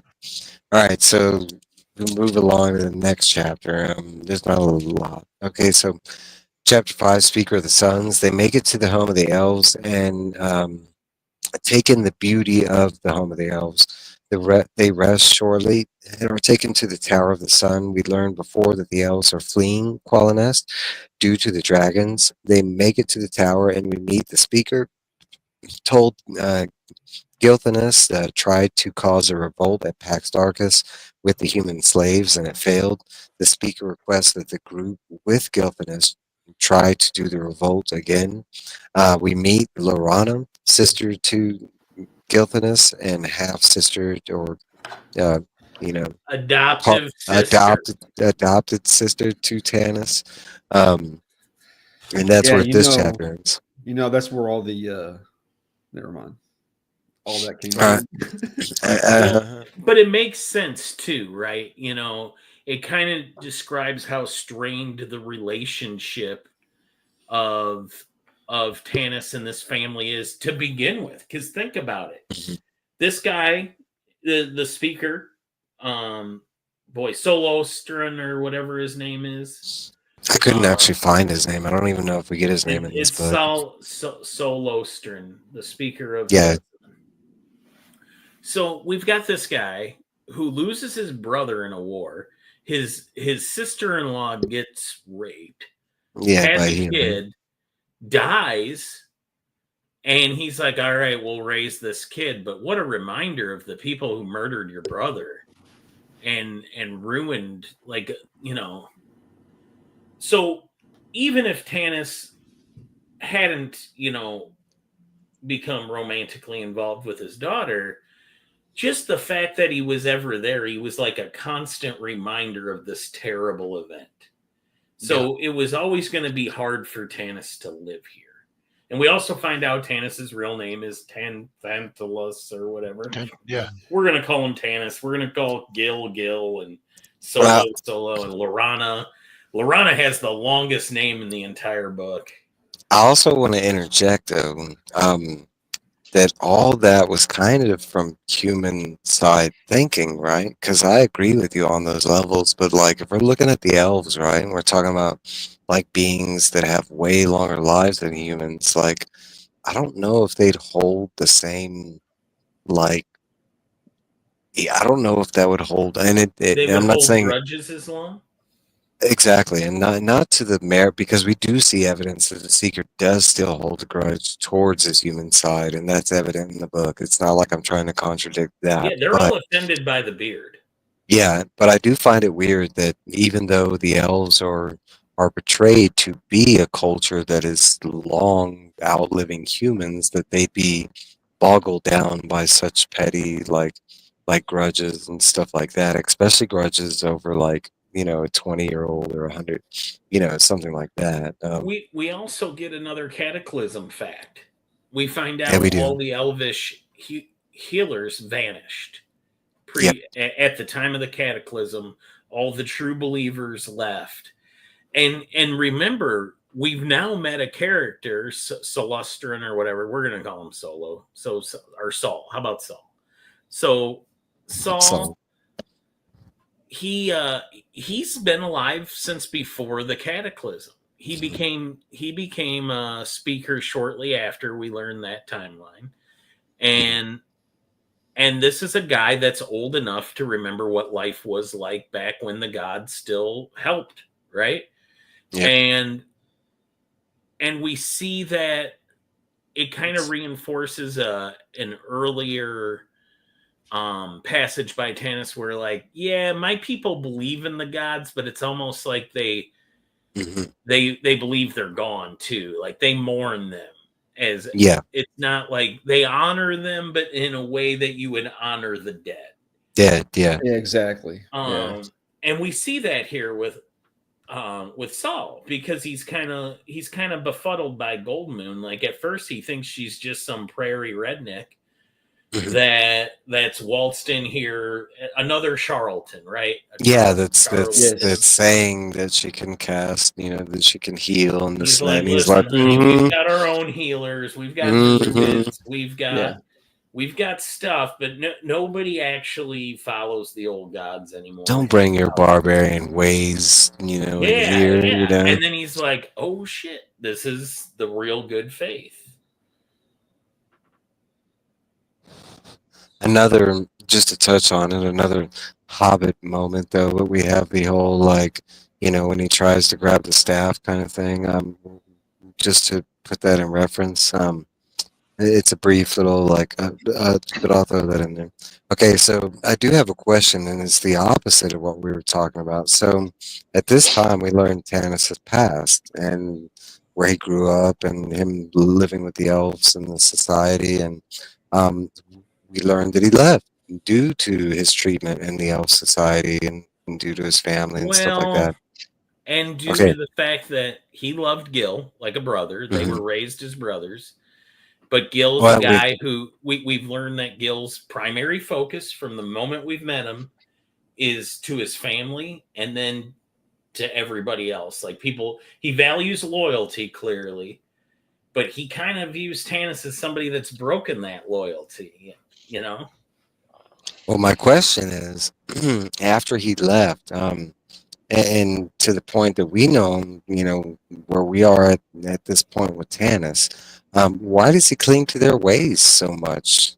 He doesn't really, you know, display his human side except for the beard and his appearance, but in all other levels, I mean, he specifically follows elven waves. And yes, I understand, like, you grew up some way, but most angsty teens that run away from home, they don't mimic their parents throughout, you know, or, you know, continue on with their traditions or, you know, unless change comes later on. And yes, this guy's like, I mean, 100 and something years old, but and what, he would have been about 90 when he left, maybe 80.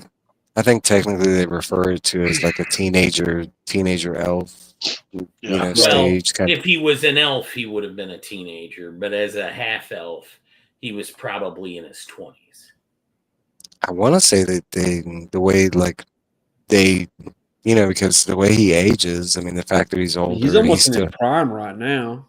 Yeah, I want to say he ages like an elf, like the way. Yeah, basically. Yeah, we I were think that they told did to say take him that as he about ages a like an 30-year-old elf. man, right? 32-year-old man.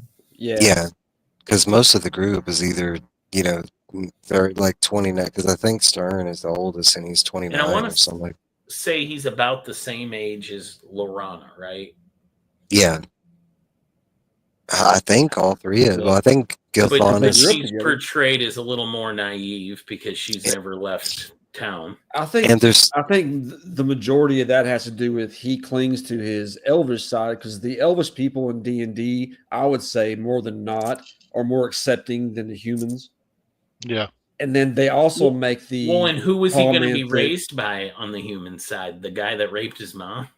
Exactly. That too. not That too. necessarily asking who would have raised him, more along the lines of like, why would you display their traditions and stuff after Okay. you Why got would burned you by 'em? want to display the traditions of the people that raped your mom? That's No, I'm not- that is Sorry, I'm Maybe- using a bad word on YouTube. No, that's fine. I would go just with more along the lines because we know he has a long line with Flint. So why wouldn't he pick up like the dwarf traditions per se? That's Because my I question. think he was already he's a also- developed person. they don't call them half humans. Remember, they make that comment. They call them half elves. Yeah, half elf. Yeah, that's true. It's No, but almost that- like elves are more revered. They're more of a higher class race, I would say, as far as like a pecking order, as far as, you know what I mean? As far as values Yeah. and all that stuff. Like humans can be very degrading and very devious, and the elves, for the most part, are not like that. And because he never really turned his back on the elves, nor did they straight up turn their backs on him. He had an incident, right? Lorana and him fell in love, but he was respectful enough for what Saul had done for him and was a brother to Gil, where he was like, you know what? I've caused way too much heartache for you people that have been nothing but good to me. I'm going to leave with this dwarf that's offered to take me back to Solace with him. I think this is for the best. And Gil even said, like, I appreciated that you left. I understood. Like, I had asked you to leave and you left. Like, we do know there was a falling out during that time too. It wasn't just like a plain conversation between Tanis and Gil. Gil clearly felt Yeah, betrayed. he Like, betrayed. dude, you fell in love with my sister My after sister. what we did for you? Yeah, and you're Your supposed to be sister, like you like sick. a brother. Yeah. Yeah. And it's funny coming from Lorana because she's the one, we find out later on that she was the reason why he found out and her idea of thinking behind it. So let's get there because the next chapter is Tanis and Lorana, and the group rest at a brook. We meet with Lorana, eventually making it to Tanis. She basically goes around. Yeah, go ahead. The T is not for timeout. It's for Tika. We need to address some cringiness. No, we haven't got there yet. Yeah, we did. Yeah, we did. Did we? She gets suited up, doesn't she, at this point? No, not yet. She hasn't received the gift. Oh, Okay, but we've heard rumors about her from Tanis and Karaman. It's getting there. At this point, Karaman is like looking. I'm gonna wait, but we'll wrap up with that then. He's peeping, really and he's noticing Tika quite a bit. Like, but we're getting there. Okay, so the group rests. Gets around. that hasn't come yet. The group rests at a brook, and we meet with Lorana. Okay, and basically they chill. They get a little bit of food and stuff, and she kind of casually goes around and greets with everybody in a very like, elfish way. Eventually making it to Tanis, and during this time, that's when we find out about their romantic past with Lorana. And then she's still in love with Tanis at this moment, but Tanis is in love with Kiatara. We learned that elves do not approve of Tanis and Lorana's past. Guilt is specifically does not approve of it, and that's where this chapter ends. real quick, I'll get to the next one because that's what we're getting at. Okay, so farewell, the company's decision. The group goes to a feast. The elves sing a song of mourning and passing. The song is literally called Autumn Twilight, hence the name of the book. They go back to the Tower of the Sun, shown a world map, explain what the elves plan to do, but have to stop the army at Pax Darkus for this to be successful. They revolt, explained in greater detail. The group takes a break. Tanis asks the group, in worry for the discs, that they should separate. They choose to go together versus splitting, including Fizban. At this point, Caramon and Sturm start suspecting Gilthanas as a betrayer. Tanis does not believe Gilth, but Raced and Fizban to be the betrayers. They are told that they are going to Slum More. In the middle of the night, Lorana goes to Tanis in his sleep and is almost killed waking up. Lorana wants Tanis with the elves. Tanis tries to explain reality to Lorana. And that's where that chapter ends. Are we at 150? Let's go one more chapter. All right. Chapter 8, Doubts Ambush. Tika receives armor and weapons. She is given Gilthanas. She is given Gilthanas' mother's gear for the thanks. Caramon and Tika's romance blooms. The group heads out. Gilthanas starts suspicion of Raceland. Fizban notices they are being followed. They come across a battle and find a survivor, a human, Eben, of wealthy descent, tells his story and goes with the group. Eben is brought into suspicion. Some Draconians show up at this time. The group kill the Draconians. Tika goes berserk, and Caramon also goes berserk, sees red with lust, and almost goes too far. And Race saves her. They continue to the Slumori. They make it to Pax Darkus and see a great red dragon on the cliff. More doubt towards Eben from Gilthanas. Gilthanas says he is not a betrayer, and at this moment they're still being followed, and that's where we're going to stop it. Let's get into this chapter. We got 9 minutes. Moon has the talk with Caramon. No. That's next chapter. That's next chapter. Okay, damn it. Well, this chapter is basically pretend that we know about it. Okay, so I can say as a new reader, this like completely threw me off, and did it take it out of the book?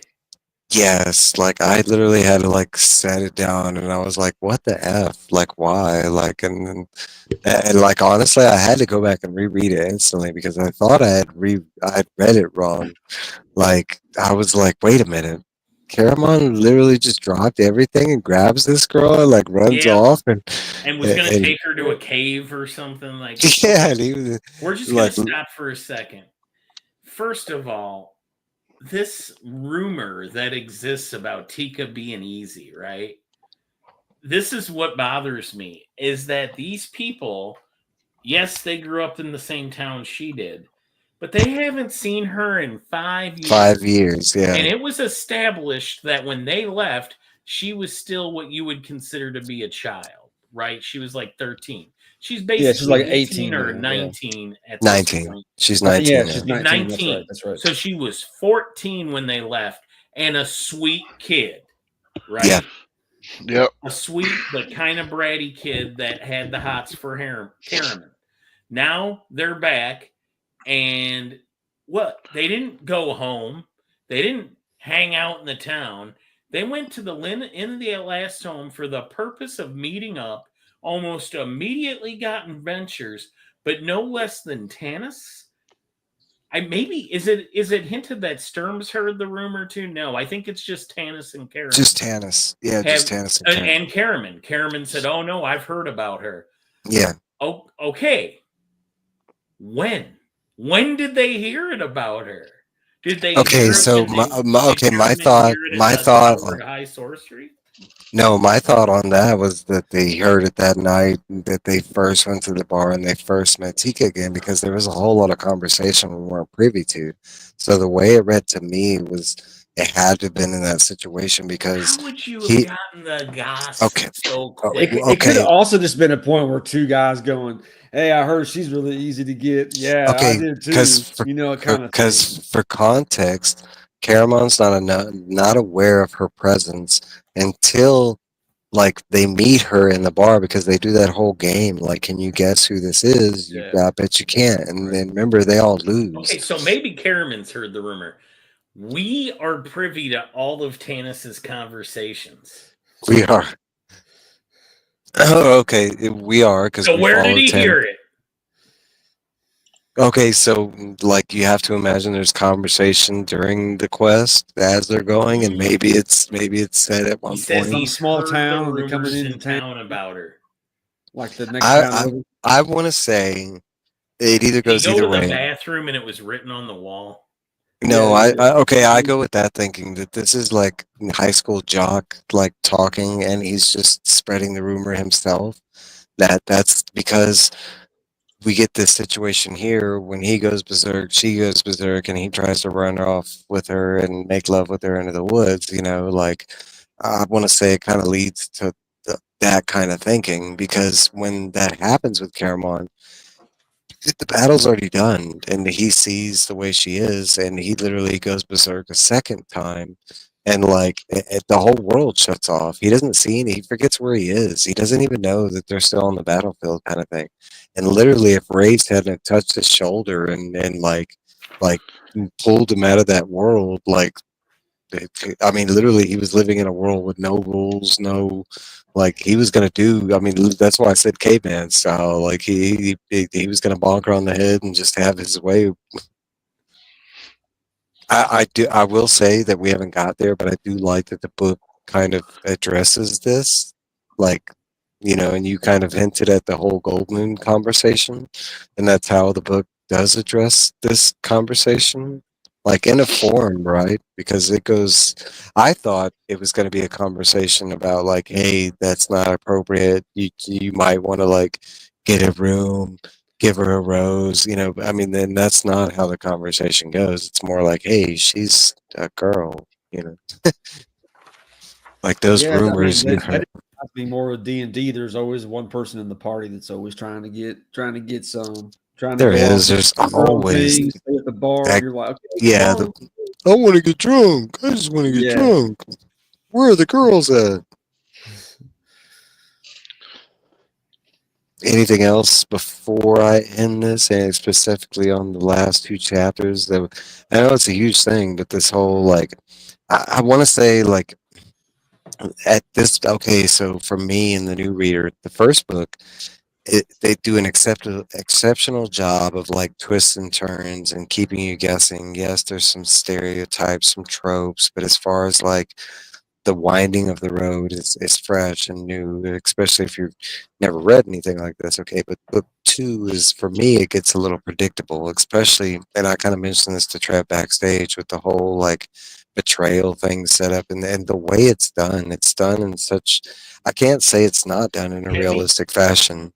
It's kind of done like It's done in a realistic fashion.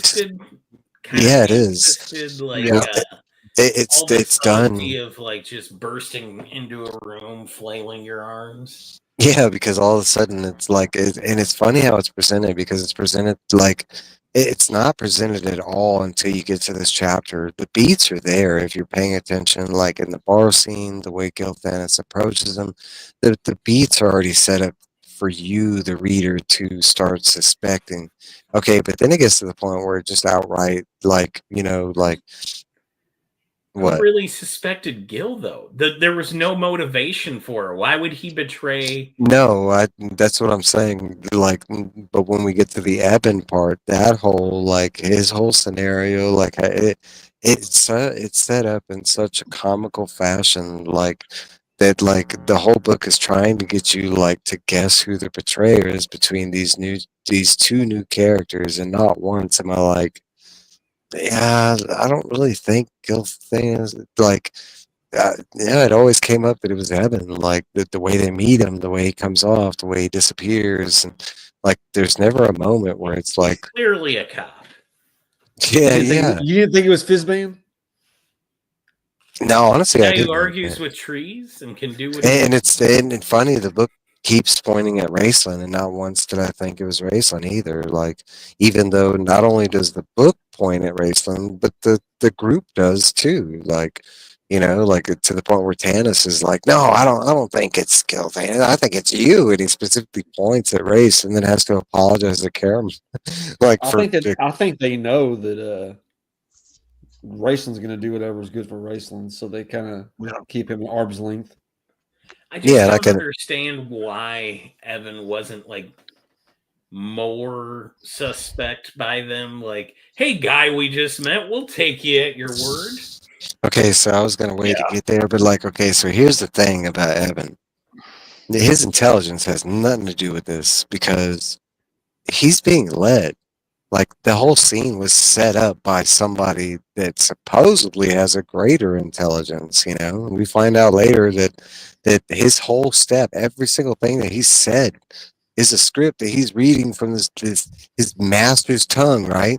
So really, it's not anything to do with his fault because he's successful on almost every single beat up until like the magical accident that happens, but like no, it's really like another one of those like, can we pull out the next dragon's card and look at its intelligence level?